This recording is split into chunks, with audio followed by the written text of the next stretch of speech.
checking out the Ron and Fez Show. Thanks for being with us tonight on WJFK Live 105.7 and 1010 The Buzz. Ronnie, I'm at the grocery store, the shopping center, yesterday. That shocks me. You are at a grocery store. I can't imagine. And I see this homeless lady sitting up against the wall. She's got the sign, homeless and unemployed, and she's got her dog with her. You know, she's sitting there like in a pile of blankets. And now, this is near your house? Yeah. That's an awful nice neighborhood to be homeless in. Like, I don't expect to see homeless people in that neighborhood. So she's sitting there with the dog, and I just spent the weekend with Stalker Patty, so I was in a sympathetic mood. And I didn't look at her face because I never look a homeless person in the face in case I decide not to give them money. Classy. Yeah. So it's best not to look at other human beings that aren't doing as well as you. I don't need to make one awkward moment into two. Yeah. So I pull out $1 and I go to hand it to the woman, and she looks up at me. I didn't notice what she was doing.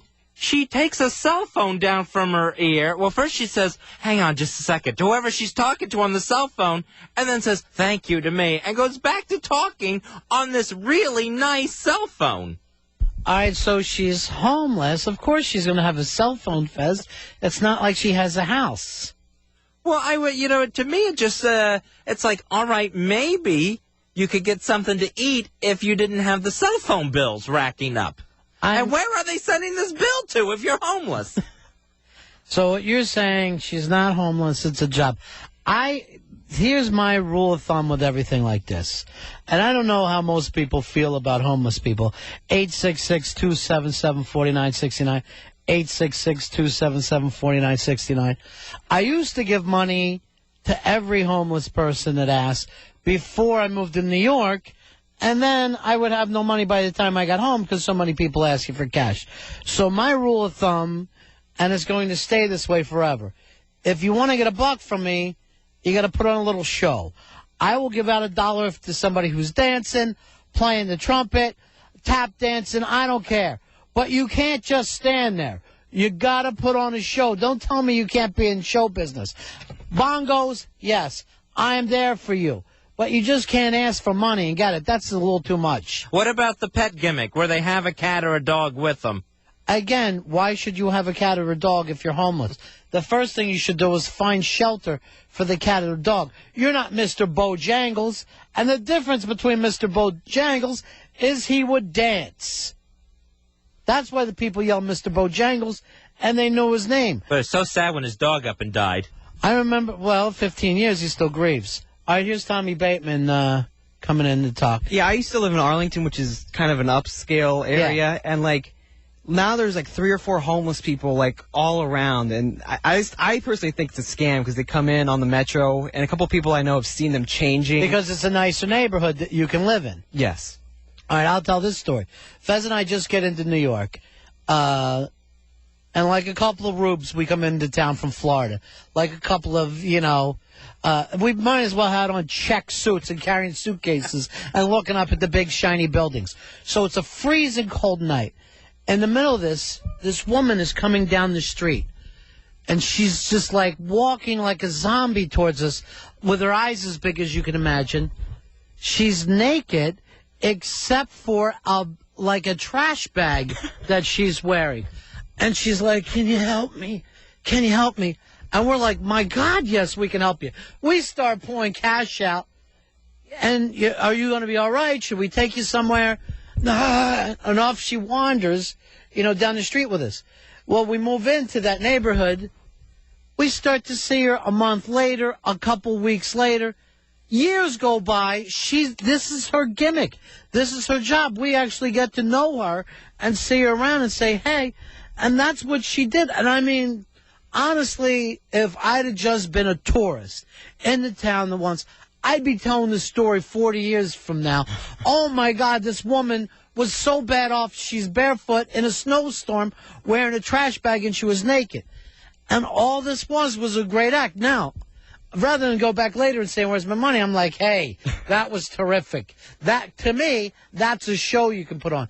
But to sit there and go, help me feed my dog. That's the stupid gimmick that gets old ladies and little kids. Fezzi, you know better than to fall for that. Well, I didn't see the cell phone. She had a blanket over her head. Whether she had the cell phone or not, nobody is out on the road and not being able to take care of their mutt. The other thing I don't understand is how there can be fat homeless people. Yeah, this woman was huge. Well, what are you going to do? I mean, you're eating out of a dumpster. That's part of the gimmick. Here's Tim. Tim, you're on Ron and Fez. Hey, Ron and Fez, how's it going, guys? What's happening? I got to tell you, I called in a few weeks ago. I'm loving you guys on Live 105.7 in Baltimore. Thank you very much, my friend. Spread the word. Here's my theory I'd like to share about giving money to the homeless, because I live in Baltimore City. Yeah. If you've got some change and you feel charitable, then you should give it to a homeless person. You should never go digging in your own imagination to try and figure out whether they're legit or not, and I'll tell you why. Yeah. Shame on them if they're lying, but shame on you if you're going to judge them and keep them from 30 or 40 cents in your pocket. I know that you feel that way, but if you lived in an area where you see the same folks day after day, year after year, and you know that there's programs, that's going on too long. Yeah, and I understand being a rube in the suburbs. I understand the whole gimmick. At the same time, somewhere along the line, you got to say to yourself, do a dance. Play a song, get a harmonica, put the show on. I'll give a buck to anybody doing a show. You got to make things happen. What we're known for in this country is entertainment. That's what we do. Join in, jump into this. Jenna, you're on Ron and Fez. Hello? Yeah, how are you? Hi, it's Gina. Hi, Gina. Hi. I had it with twins. Fine. I think that the majority of the people really don't need the help, and I think they kind of ruin it for the people that do need the help. Absolutely. I mean, I remember, like, probably 6 years ago, that you know how they have the people with the will work for food signs? Yeah. It was Easter, and we actually brought this, guy back to the house and gave him some food, and he took his sign, put it behind the supermarket, and got on the light rail and went home afterwards, and he had the money to take the light rail. Yeah, to a better neighborhood. Yeah. Every day, just like he was going to a job. You can make decent money. You can make probably, I can't imagine most of these people, because they know to work the rush hours. Right, and they don't do it in their own areas. They come up to the more fluent areas where people give them money, and then they go back home, and it's like a 9-to-5 job. Has anyone ever put the will work for food people to test and said, yeah, I have some leaves I need raked? Jimmy Schubert says you can paint my house for a bologna sandwich. We were thinking about it. Like, actually, we took him back to the house, and my mother-in-law, wouldn't let him in the house, so she gave him something to eat. And my husband was working on his car. And I said, well, you can help him work on his car. And he just stood there and leaned against the car and kind of watched. I don't think he really wanted to work. I don't think he was expecting us to pick him up. He was expecting money. Yeah. He wasn't expecting food. All right, thank you very much. Yeah, nobody really expects to really go back to your house, rake the leaves, and get some beef stew for it. 866-277-4969. 866-277-4969. Here's Tom. Tom, you're on Ron and Fez. Yeah, I used to drive back and forth to Alexandria to work, and there used to be this guy who would sit with a little Santa Claus hat on. Yeah. He had no arms. He just had, elbows, and he'd have a cup in his mouth, and he would say, donate to me. Yeah. You have to give money to a guy with no arms. Right. Yeah, how can you not? And it turns out, this guy was actually scamming because they followed him he actually got popular in the area, and some news station followed him, and he would get picked up at 6 o'clock in the evening in some really nice black car and go to a Cadillac. In the back of a limo. I've always heard these kind of stories. I never knew anybody could do that well, but I've heard those kind of stories before. It's you're sitting there, you're like, you know what? You deserve a mansion. You got no hands. Yeah. The way you used to nimbly fold the bills up into the cup, I'm like, dude, you're talented. So you need to be playing a guitar for the Pope with your feet. He really had no hands, but he just kept doing the homeless gimmick long after he had a home. Yeah, he just had the elbows. Yeah. All right, thank you very much. There used to be a guy when I went to the Spectrum for concerts when I was a kid, and he used to sell pencils to everybody and call everybody Mr. Buddy Sir. And he was like, I always bought a pencil from him, but I had product. I was getting product. I need either a pencil, a pen, or I'd rather have a nice song. If they would just play a song, I think then you're not doing a homeless thing. Then you're a street performer, and everybody likes street performers. I didn't even get the homeless lady to put her phone call on hold. That's you. There you are, walking down the midway with your shiny new nickel, and she saw you coming, Watley, just like you were buying food for Stalker Patty, who lives in a great neighborhood and works in a great neighborhood. Here is Andrea. You're on Run of Fez. Hey. How are you? I'm good. Hey, there's this guy in Baltimore that sings on Pier 5, Amazing Grace, all the time when you go by. Do you ever see him? No, I haven't seen him, but I will pay for Amazing Grace. Well, he used to be a dishwasher at the restaurant that I worked in, but he makes more money begging, and he gets his wife to drop him off every day in the minivan and then pick him up. Has he got a good voice? You know, he does have a good voice. Then he's not begging. Then he's a performer. I mean, if we're going to say that he's begging, I'm going to go out and say Jim Belushi is begging, too. To be a performer, you don't have to be a great one. All you got to do is get out there and give it a try. Well, he's a better performer than Jim Belushi. Thank you very much. That's my point exactly. Thank you, Andrea. Well, I got to see the Amazing Grace guy now. Now, there was a guy that had a gimmick when I lived in New York, and it was the best thing. He would always do it to tourists, and he would always catch Asians, and did it right near my subway stop.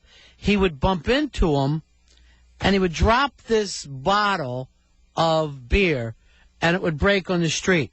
He would then start screaming at people, "That's my last bottle of beer." You know, I saw that happen the first time. People would pull out money, give it to him just to shut him up. "I'm sorry, I didn't see you." And he would do it 5-6 times a day. And that was his thing. He knew that people felt bad that they would break an alcoholic's quart of beer. He knew that all human beings want to do is not be that person who's everybody's looking at for doing something horrible. So they would quickly come out, give him cash, and off he would go. What a frightening experience, because first of all, you hear a bottle just shatter, and you got to spin around and see what's that coming at you. And then, of course, you're looking back, and, you know, other people, other tourists are looking at you like, way to go. You just busted the old man's last bottle of beer. Buy the old guy a beer. Give him some money. Yeah, and, you know, the 20s are coming out just to get this guy down the street. Lance, you're on the Ron and Fez show. But it is. Yeah. Two things real quick. One, I have to agree with that woman about the Amazing Grace guy on Pier 6. He is pretty phenomenal. Yeah, he's good. And the other thing is, I think it's, I agree with you, Ron. I think it's like only our country, though, where people expect something for nothing. A few years ago, I was in London. I was in, everywhere in London, the bowels of, from Soho all the way. You did it all. Covington Square. And everybody that wanted money did something. They either did a dance, they either played a music, they gave you a flower or something, but nobody asked me for money just for the sake of asking. Why don't we do this? And for some reason here we got this feeling of empowerment or something where you can get something for nothing. It sucks. Yeah, thank you very much. It's something that we've got to be able to do, I think, through some programs. Here's Chris from Run Fez. Hey, guys, we love your show. Thank you. I just want to let you guys know, my wife's a social worker, and she told me to never give money to homeless people because they, the people who need to eat can always get food and stuff, but the ones who are begging for money are buying drugs and stuff. Yeah, I mean, there's always a weird feeling about that, too. The other great thing is when you're in New York, there would always be the deal where when you get on the subway train, a homeless guy would walk on, and he would "Ladies and gentlemen, I don't mean to interrupt you. I don't want to take time away from your busy day. I happen to be a veteran. I wish I was working now, but I'm not. When can we get to the next stop? What I'd like you to do," but here's the weird thing. They all have the same cadence. No one ever gets on with a different cadence. It's always, "Ladies and gentlemen, I hate to bother you." And it's a little corny. And you'll see the guy in a subway stop takes about, 2-3 minutes, and he'll pick up $3-4 probably each stop. And you think to yourself, if you're doing that all day long, you're making some decent cash for yourself. It's like they're handing out a prepared speech at the beginning of the day. Here's your card. Well, I'll see the guy at different times, and I think they kind of watch each other like comics. They lift off of each other like comics do. And I'll see him on a totally different day. He'll get in, "Ladies and gentlemen, I hate to bother you." The speech will always end with "God bless you." Yeah, it always ends up with Jesus into it. Maybe Jesus will look into your heart So now it's up to you and Jesus to come up with something for this guy. What kind of sick, crazy people are out there? Hi, you're on Ron and Fez. Hey. Hey, how are you? This is Corky. Oh, hi, Corky. This is my big brother, Corky, everyone. I'm at the Devil Ray game watching the Yankees. Oh, yeah? It's getting a little loud here. What's the score, Cork? Give us an update. Right now it's 5-3, but the Yankees are on a comeback here. The Devil Rays are winning. Uh-huh. I got to tell you what just happened, though, a few minutes ago. All right. What happened to the Devil Rays game, Corky? I'm sitting in the second row, right on the wall. A foul ball comes. I move out of the way, and it whacks the lady next to me. Why wouldn't you catch it? It was moving too fast. Oh, the Watley family. Come on. So you ducked out of the way and let a woman get hit with it? You got to stab that thing, man. You got to pull that in. It was like a rocket. It was traveling. You're not supposed to be out with that foot of yours. I know I'm not supposed to be out with my foot, but the Jack Daniels, I'm not feeling it right now. Oh, that's nice. I didn't know they served that at the Devil Rays game. If we give him a couple dollars, will he move along? Yeah. We've had about 4 of them. Doubles. Nice. And so it's a good time. The Yankees got a little rally going here. What inning are you in, Cork? We're in the top of the 5th. All right, buddy. We'll talk to you later. We're going to take a break, all right? All right. Good to talk to you, Corky, and you're going to have to be our 1010 Buzz, the spy there. Thank you, Corky Watley. Kirk, you're on Run of Fez. How are you? He's in the bottom of a 5th. Hey, gentlemen, I got a couple of quick things. First of all, I certainly, guy in a wheelchair gets $2, guy missing a limb gets $1 from me. All right, that's a good rule of thumb. I don't mind that one at all. The limb missers should get something. The wheelchair, how do you know they're really in a wheelchair and it's not just work? If he's in a wheelchair and he's missing both legs, I go for a 5. Wow. Nice. Yeah, landmine or something. Uh-huh. Hey, Bennington, I want to tell you, down here you guys are blowing up. It's amazing, the buzz that you guys have created. Uh-huh. I used to work for you back at the comedy scene, and it was a great, you actually kept me out of comedy. I was picking your brain a little bit, and you told me, son, you got a face for radio. Go ahead and do that. Yeah, so you're doing radio now? No, I'm not doing radio. I'm not doing any of it. I can't imagine that was my line, by the way. I would never use that line in a million years. I've never heard you say that. But here's my rule of thumb. If anybody ever asks me, should I go into radio or should I go into comedy? I always say no. I go, you're not going to make it. Figuring if they let that get in their way, they shouldn't have done it anyway. And anybody else will just go, F you, and off they go. And that's the lesson. But I'll never say... I was under the tutelage of Jeff Applehoff, and... I was wondering where he went and where Paulo went. I remember you guys... Paulo is still doing stuff with us on Friday nights. We did play it early Friday night, right? Later in the week, late at night, we'll play Paulo's wife because she was so crazy. Jeff Applehoff, the last I heard, he was in L.A. doing very, very well, pitching television shows. You guys had Paulo at a live gig one time in front of Tampa Stadium. Me and my buddy Frank showed up. He had some kind of a tee back on or something. Yeah, that happened all the time. That's his own choice. Right, thanks a lot for taking us down memory lane. But I will say, I never said to anyone, you have a face for radio. That's just the dumbest thing I've ever heard in my life. We'll take a break. Back in just a few minutes. Fez the Rube is handing out dollar bills every time he leaves his house. Well, I didn't see the woman had a cell phone. You know what I'm going to do? I'm going to talk to your parents and see if I can't start handling your money for you. Because I don't trust you anymore. You're like a retard with a shiny new quarter. I'm responsible. Are you? Yes. Are you? Yes. Then why is your brother calling this show drunk? I'm not responsible for him. You ever hear my brother call this show drunk? No. Absolutely not. Why? Why not?